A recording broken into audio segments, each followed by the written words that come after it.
Heart failure is one of the most overlooked and silent health conditions affecting adults over the age of 50, and the most dangerous part is that it often begins with symptoms so mild that people dismiss them as normal aging. The main problem is not a sudden heart attack, but a gradual weakening of the heart's ability to pump blood efficiently, leading to fatigue, breathlessness, swelling, and reduced quality of life. The solution begins with early recognition of these warning signs and understanding how small daily changes can slow progression and protect heart function. This condition becomes especially dangerous after 60 because the body's natural repair systems slow down, and many seniors mistake early symptoms for simple tiredness or aging. I am Dr. Walker Official, and for over 25 years, I've focused on helping adults over 60 manage common aging-related health challenges, from circulation and joint issues to muscle loss and memory concerns. In this video, I'll show you what's really happening with early heart failure signs and the simple, practical steps that can truly make a difference. According to major cardiovascular research data, over 6 million adults in the United States are currently living with heart failure, and nearly half of them experience repeated hospitalizations within just a few years of diagnosis. Even more concerning, studies show that early symptoms are missed in a large percentage of patients because they appear gradually and are often mistaken for fatigue, stress, or reduced fitness. What seniors stand to lose is not just health, but independence, mobility, and confidence in daily life. Many people only realize the severity when walking short distances becomes exhausting or swelling in the legs becomes constant. Throughout this video, I will break down a ranked list of 13 early warning signs, from the most subtle to the most serious, and reveal the single most common mistake seniors make that silently accelerates heart decline without them even noticing. Before we go deeper into the science behind it, there is one critical misconception most people believe about heart weakness that needs to be corrected first. The reason early heart failure develops so quietly after age 50 comes down to a gradual breakdown in how the heart muscle, blood vessels, and circulation system work together. The heart is a pump made of muscle tissue, and like all muscles in the body, it naturally loses strength and elasticity with age. Over time, the heart walls can become stiffer, making it harder for the chambers to fill and pump blood efficiently. At the same time, the arteries often lose flexibility due to long-term exposure to blood pressure, cholesterol buildup, and inflammation. This combination forces the heart to work harder just to maintain normal circulation, even when a person is resting. Clinical research in cardiovascular medicine consistently shows that heart failure is not usually caused by a single event, but by years of silent structural change. For example, large population studies indicate that high blood pressure is present in a majority of heart failure cases, often going uncontrolled or undiagnosed for years. The American Heart Association has also highlighted that heart failure risk increases significantly with age, especially after 60, as the heart's pumping efficiency naturally declines. In addition, studies suggest that reduced kidney function, diabetes, and chronic inflammation all contribute to worsening cardiac strain, creating a cycle where the heart becomes progressively weaker without obvious early warning signs. One of the most important factors researchers emphasize is that symptoms often appear only when the heart has already lost a significant portion of its functional capacity. This is because the body is highly adaptive. It compensates for reduced heart performance by increasing heart rate or retaining fluid, which temporarily hides the problem. However, these compensatory mechanisms eventually fail, leading to noticeable symptoms like shortness of breath, fatigue, or swelling. Even when people follow standard advice such as eating less salt or taking blood pressure medication, the underlying issue can still progress because those steps often manage symptoms rather than restoring heart muscle strength or improving vascular flexibility. This is why heart failure can still develop in people who believe they are doing everything right. The real challenge is that the decline is slow, silent, and deeply connected to multiple systems in the body, not just the heart alone.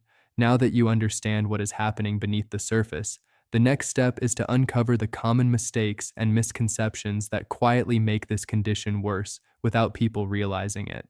A major reason early heart failure progresses unnoticed is that many everyday habits are believed to be safe, when in reality, they quietly add stress to the heart over time. One of the most common mistakes is assuming that normal fatigue, mild breathlessness, or reduced walking speed is simply a part of aging. This misunderstanding delays medical attention, allowing the heart to weaken further while symptoms are ignored. Inside the body, this delay means the heart continues working under strain, leading to thicker heart walls and reduced pumping efficiency without any corrective intervention. Another widespread misconception is relying only on basic blood pressure or cholesterol control while ignoring overall circulation health. While medications may help manage numbers, they do not always improve the stiffness of arteries or the weakening of heart muscle tissue. As a result, blood flow can still remain inefficient, especially during physical activity, which increases the risk of fluid buildup in the lungs and legs. Over time, this creates a cycle where the heart compensates by working harder, eventually leading to exhaustion of its pumping capacity. A third mistake is inactivity. Many seniors reduce physical movement out of fear of overexertion, but low activity levels can actually accelerate cardiovascular decline. When muscles are not used regularly, circulation becomes weaker, oxygen delivery decreases, and the heart loses conditioning. This makes even small daily tasks feel exhausting, which further reduces movement and worsens the condition. The key point most people miss is that heart failure is not only a disease of damage, but also of gradual functional decline.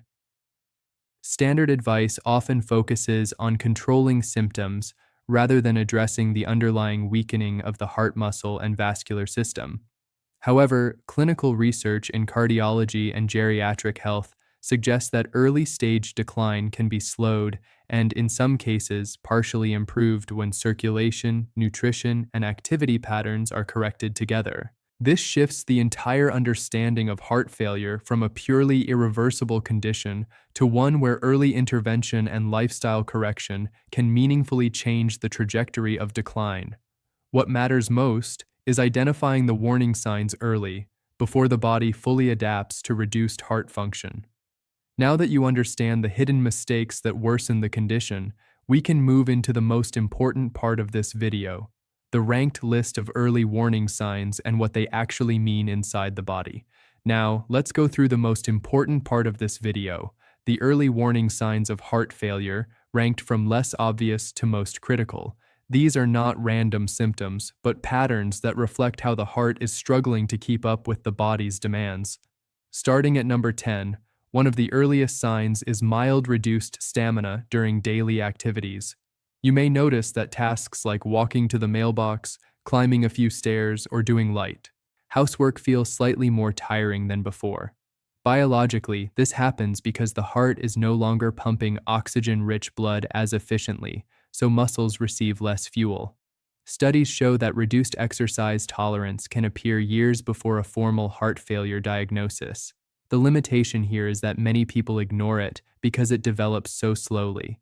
The verdict: subtle but important early clue. At number 9, we see slight shortness of breath after exertion. This occurs when fluid begins to back up in the lungs due to weakened pumping action. Even mild activity can trigger this sensation.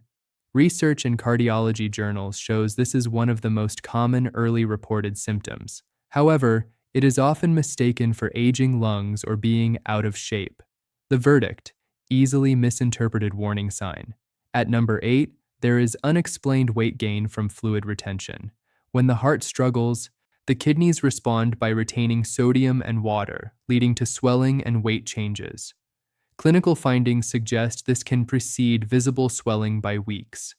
The downside is that it can be mistaken for dietary changes. The verdict: hidden but medically significant. At number 7, swelling in the ankles, feet, or lower legs becomes noticeable. This is due to fluid pooling in the lower body because circulation is no longer strong enough to return blood efficiently to the heart. According to clinical studies, peripheral edema is a strong indicator of worsening heart function. limitation, may appear only at the end of the day initially. The verdict, clear physical sign of progression. At number 6, there is frequent nighttime urination.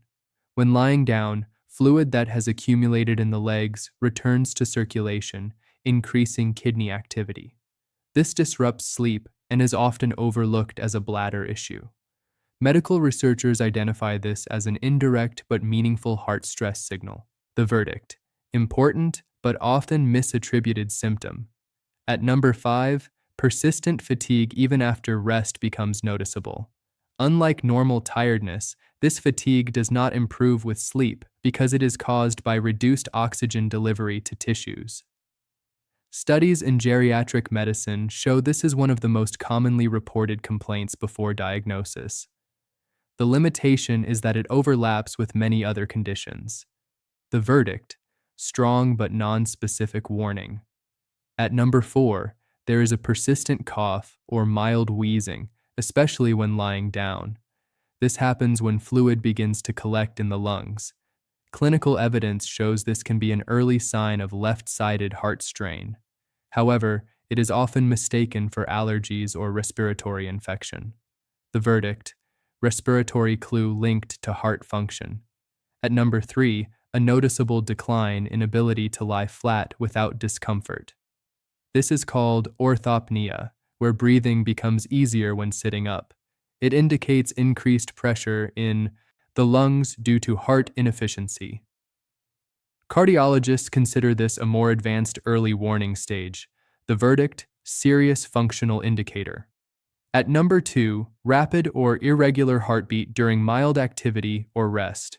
The heart tries to compensate for reduced pumping efficiency by beating faster or irregularly. Research shows this compensation phase often occurs before diagnosis. The limitation is that it may be intermittent. The verdict, strong sign of cardiac stress response. And at number 1, the most critical early warning sign is sudden inability to perform previously easy physical tasks without extreme exhaustion or breathlessness. This reflects a significant drop in cardiac output. At this stage, the heart is no longer able to maintain normal circulation demands efficiently. Clinical studies consistently show that this is often the turning point where patients finally seek medical help. The verdict, urgent red flag requiring evaluation. Now that you understand these ranked warning signs and what they reveal about the heart's condition, the next step is to focus on the most effective early interventions and the exact actions that can help support heart function before serious damage develops. Now we move into the most important part, what can actually be done once these early warning signs start appearing. The goal here is not to reverse overnight, but to support the heart, improve circulation, and slow down progression in a realistic, medically grounded way. The top 3 supportive strategies consistently highlighted in cardiovascular and geriatric health research include improving daily movement patterns, optimizing heart-supportive nutrition, and managing fluid and blood pressure balance.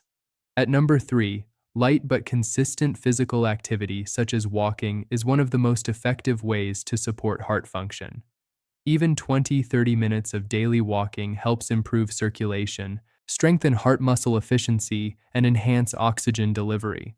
Clinical studies show that regular moderate activity can improve cardiovascular endurance by up to 15-25% over time in older adults. The key is consistency, not intensity. However, the limitation is that overexertion can worsen symptoms in advanced cases, so pacing is essential. At number 2, dietary support focused on reducing sodium and increasing potassium-rich foods plays a major role in managing fluid balance and blood pressure. Foods like leafy greens, bananas, lentils, and oats support vascular health and reduce strain on the heart. Research shows that dietary sodium reduction can significantly lower fluid retention and blood pressure in heart failure patients. The downside is that dietary changes take time and require discipline. The verdict, powerful long-term stabilizer. Now at number 1, the most important action is consistent fluid balance and blood pressure monitoring combined with a heart-supportive routine. This includes tracking daily weight changes, managing salt intake carefully, staying hydrated in a controlled way, and following prescribed medications if already recommended by a doctor. This approach works best because it directly reduces the workload on the heart and prevents sudden fluid overload episodes, which are a major cause of hospital admissions. A practical daily guideline often used in clinical settings is maintaining a steady routine of hydration, not excessive, limiting processed salt-heavy foods, and monitoring morning weight for sudden increases that may signal fluid retention. One harmless side effect of improved fluid management can be more frequent urination as the body adjusts. A realistic medical caution is that any sudden worsening of breathlessness, chest discomfort, or rapid swelling should always be evaluated by a healthcare professional immediately. What makes this number one strategy more effective than others is that it targets the core stress mechanism of heart failure, fluid overload, and pressure imbalance, rather than just improving general fitness or diet alone. It creates stability, which is critical in slowing progression. When these top strategies are combined, they create a supportive environment where the heart is under less daily strain, allowing better function even in older age. One of the biggest mistakes is ignoring early warning signs like mild breathlessness, swelling, or unusual fatigue and assuming they are just normal aging. Another mistake is stopping all physical activity out of fear, which actually weakens circulation further. A third is relying only on medications without adjusting daily habits like salt intake, movement, and fluid balance. These patterns don't address the underlying strain on the heart. The key reframe is this: gradual heart decline is not just getting older, but often a combination of circulation stress, lifestyle factors, and reduced heart efficiency that builds up over time. That means early changes in habits can meaningfully influence how the condition progresses. A simple 30-day focus can make a real difference in stability and quality of life. The goal is not perfection, but consistency, gentle daily movement, mindful eating with reduced sodium, and paying attention to early body signals like swelling, fatigue, and breathing changes. Over time, these steps help support independence, mobility, and confidence in daily living.